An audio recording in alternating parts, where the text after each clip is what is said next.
एक महिला जिसकी पूरी फैमिली की 1975 में हत्या कर दी गई, भारत में छुप छुप कर जिंदगी गुजारी, फिर अपने देश लौटी, सबसे पावरफुल लीडर बनी, 15 साल तक राज किया और अब उसी महिला को कोर्ट ने फांसी की सजा सुनाई है। जी हाँ, हम बात कर रहे हैं बांग्लादेश की पूर्व प्रधानमंत्री शेख हसीना की। ये स्टोरी इतनी ड्रामेटिक है कि बॉलीवुड की सबसे बड़ी फिल्म भी फीकी लगेगी।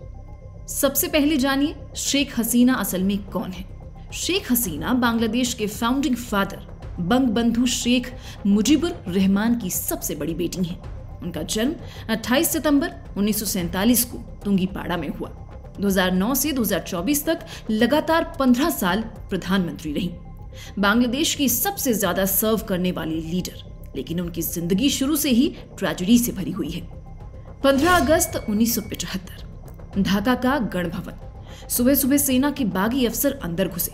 सिर्फ 1.5 घंटे में खूनी खेल खत्म। बंगबंधु शेख मुजीबुर रहमान को सीढ़ियों पर गोली मारी। उनकी वाइफ, बेटे, भतीजे समेत कुल 17 लोग मारे गए। सबसे दिल दहला देने वाली बात, उनका 10 साल का सबसे छोटा बेटा रसेल चिल्ला रहा था, मुझे मत मारो। उसे घसीट कर माँ बाप की लाशों के पास लाया गया और गोली मार दी गई। उस वक्त शेख हसीना और उनकी बहन शेख रेहाना जिंदा बची, क्योंकि वो जर्मनी में थी। हसीना अपने हस्बैंड डॉक्टर विजय मियां से मिलने गई थी, जो बर्लिन में न्यूक्लियर साइंटिस्ट थे। मिलिट्री कूप के बाद बांग्लादेश में मिलिट्री रूल आ गया। हसीना पर बांग्लादेश में बैन लगा दिया गया। अब वो कहां जाएं? इस सिचुएशन में भारत ने उनकी काफी मदद की। तत्कालीन प्रधानमंत्री इंदिरा गांधी ने हसीना और रेहाना को तुरंत पनाह दी। हसीना सालों तक दिल्ली में छुप कर रहीं। लाजपत नगर में वे मिसेज मजूमदार बनकर रह रही थी। और सबसे इंटरेस्टिंग फैक्ट जो कम लोग जानते हैं, उस वक्त उनके दोनों बच्चे, बेटा साजिब और बेटी साइमा की पढ़ाई भी पूरी तरह भारत में ही हुई। दिल्ली के स्कूलों में वो आम बच्चों की तरह पढ़ते थे, जबकि बाहर उनकी मां को मारने की साजिशें चल रही थी। हसीना खुद कहती हैं, भारत ने न सिर्फ उनकी बल्कि उनके बच्चों की जिंदगी बचाई। 1981 में हसीना बांग्लादेश लौटी, अवामी लीग की लीडर बनी। लगभग 19 से ज्यादा बार उनकी हत्या की कोशिश की गई। 1996 में पहली बार प्रधानमंत्री बनी, फिर 2009 से 2024 तक लगातार राज किया।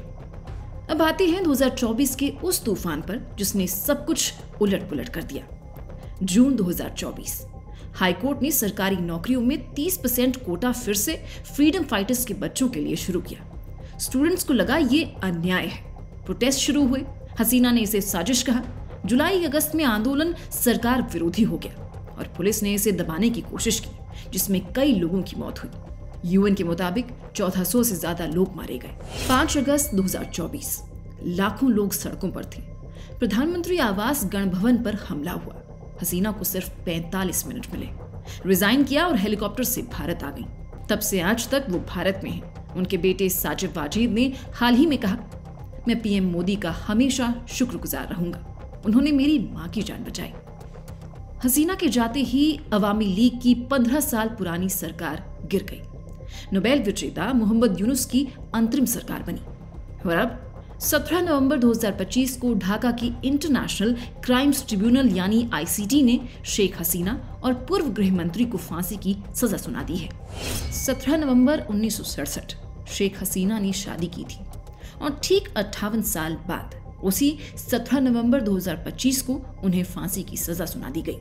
आरोप, क्राइम्स अगेंस्ट ह्यूमैनिटी, प्रोटेस्टर्स पर लीथल फोर्स का ऑर्डर, स्टूडेंट अबू सईद की हत्या का डायरेक्ट ऑर्डर, भड़काऊ स्पीच और सबूत मिटाने की कोशिश, चांखार पुल में 5 लोगों की हत्या करवाना और उनकी लाशें जलाना।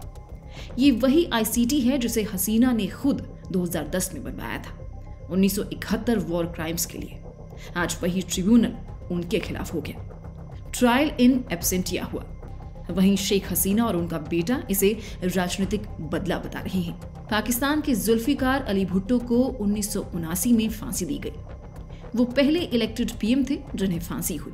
शेख हसीना पहली महिला लीडर हैं जिन्हें डेथ सेंटेंस मिली है। आपको क्या लगता है, बांग्लादेश की पूर्व पीएम शेख हसीना को फांसी की सजा सिर्फ राजनीतिक बदला है? कमेंट कर जरूर बताएं।